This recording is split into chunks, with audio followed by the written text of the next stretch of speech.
Hi, my name is Anna, and this is my sport biography.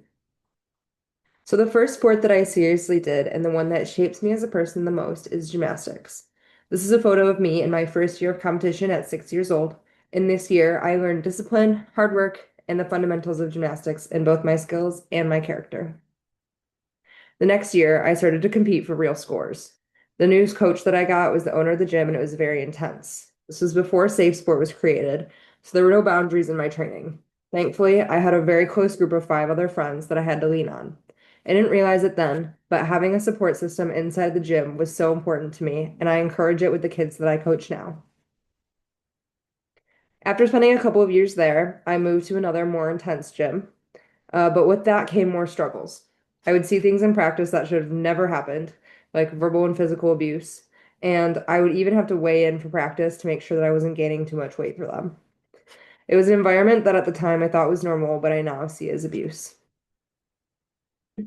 I quit club gymnastics when I started high school, and I joined the high school team. This is where my love for the sport grew the most. However, it took some time. I had a coach my first few years that had no faith in me, and the team was really cliquey, and I didn't feel like I fit in. But this is where I found the motivation to work for myself. My junior year of high school, I decided to try diving. I was terrible. I was scared of all the dives and I didn't want to smack the water. But the small group of girls that I was on the team with were so welcoming and supportive. And it made me realize that sports could be a friendly, positive environment. It was here that I learned that I wanted to be that example and friend for the younger girls on the gymnastics team in my last few years. The same year I tried pole vault, I was pretty terrible at that too. But I was really motivated to try new things and take every type of opportunity that I got, and I decided to try it. I don't regret it at all. Around that year as well, my mom roped me into trying CrossFit, and I fell in love. This is the other thing that has absolutely shaped me who I am today. Through CrossFit, I've learned how to be humble, face my fears, and fight with the motivation to be my best self. The community is incredible, and the style of fitness is so good for me. I wrapped up my gymnastics career my senior year of high school, and it was really hard for me to say goodbye. I had an amazing senior year, the best of my career, and I earned the hardest worker award, which was voted on by my own teammates. It felt like I had everything I saw out to do, almost. I found out that year that my photographer for my old club gymnastics was being arrested on child pornography charges.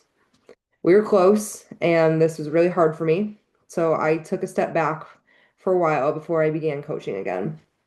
But coaching is the best choice I could have made.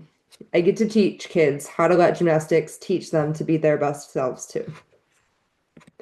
Now I compete in CrossFit and weightlifting. Weightlifting has been the hardest one for me to get down. It's so technical, but I love the way that it pushes me to always be better. It was also one of my biggest fears when I started CrossFit. I actually didn't touch a barbell for the first 8 months of doing it. Um, but instead of hiding from it, I decided to tackle it even harder than anything else. And I think gymnastics is really what taught me to have that kind of a mindset. I still enjoy the gymnastics part of CrossFit the most, though. At my gym and my coaching job, I get to continue to improve myself while helping others. And I hope that one day I can be the person that someone talks about in this type of presentation that influence them to be better. My relationships with sports has been up and down, but I think I can confidently say that it will only continue to go up from here. Thank you.